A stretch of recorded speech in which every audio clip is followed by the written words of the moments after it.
Okay, so what I'm going to put together here are two videos, and they're based on the same question. So I was just going through a tutoring session for the MCAT, and what I'm going to do is the first video, which is this one, I'm going to go through and systematically show you how to take this question, break it down, and go through this as quickly as possible. Now I recognize that all of you aren't going to be taking the MCAT, but I still thought that this information might be beneficial just to kind of give you an idea. If you get an exam question, how you could kind of go through these quickly, just in case if you do have a multiple choice. I understand that most organic classes are not multiple choice, but at least still the thought process will give you an idea of how to break these problems down. Now the second video, what I'm going to do is actually go through the chemistry in more detail. So I'm actually going to forget about the answers. I'm just going to walk you through step by step each step of this and what's happening. So let's go ahead and bring this stuff up and we'll get started. Let's get the right page here. Okay. So if we look at this, the question is, what is the product of this reaction sequence? So we can see here that we have a dicarbonyl compound. We're treating this with base. Then we've got a half a molar equivalent of this dialkyl bromide, and then we're treating this under acidic conditions and heat.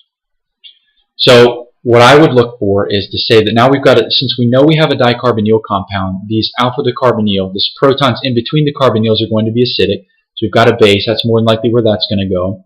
And then we have this dialkyl bromide. And you notice here that they're talking about that it's a half a molar equivalent. So what they're trying to do is you're going to have your starting material plus your alkyl bromide, and what they're doing is setting up a 2-to-1 ratio. And the reason this is because statistically what they're trying to do is tell you that you're going to get one starting material for one alkyl bromide, not one starting material for two alkyl bromides.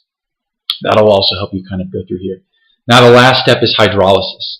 So if we look at this, we can see that each one of these has a carboxylic acid on the end. So we know that every single one of these is going to be hydrolysis. So at this point, we can't really eliminate anything. But if we just kind of go through this, let's look at C, for example. So this is, we're going to obviously be deprotonating. We're going to do an alkylation. And we can see in C, what we have left over here is a bromide.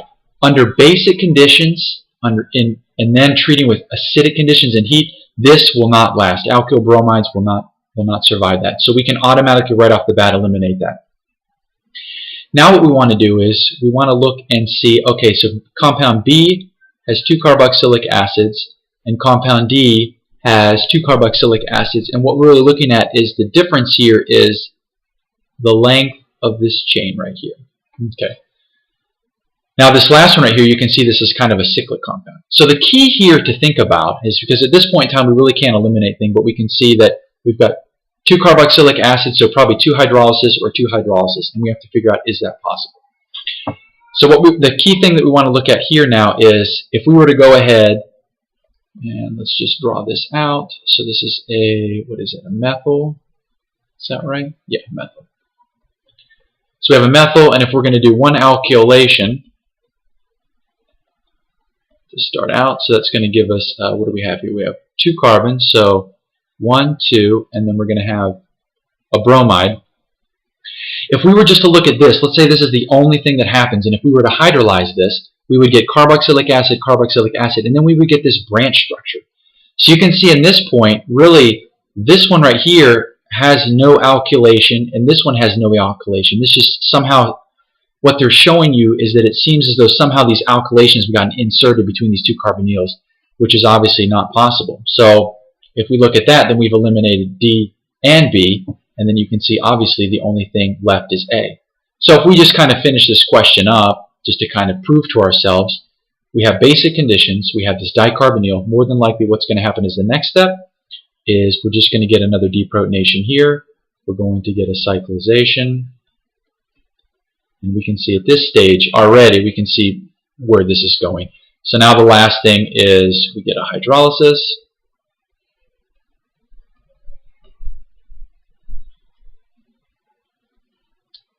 And we get this, so we get 2 hydrolysis, but you can see that this doesn't match up with A.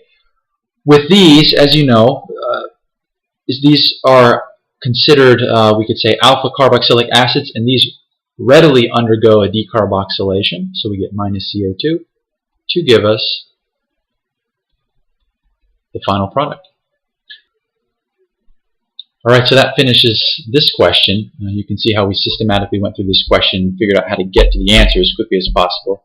Now go ahead and check out part 2, which, like I talked about, I'm going to go through and actually explain all the chemistry step by step.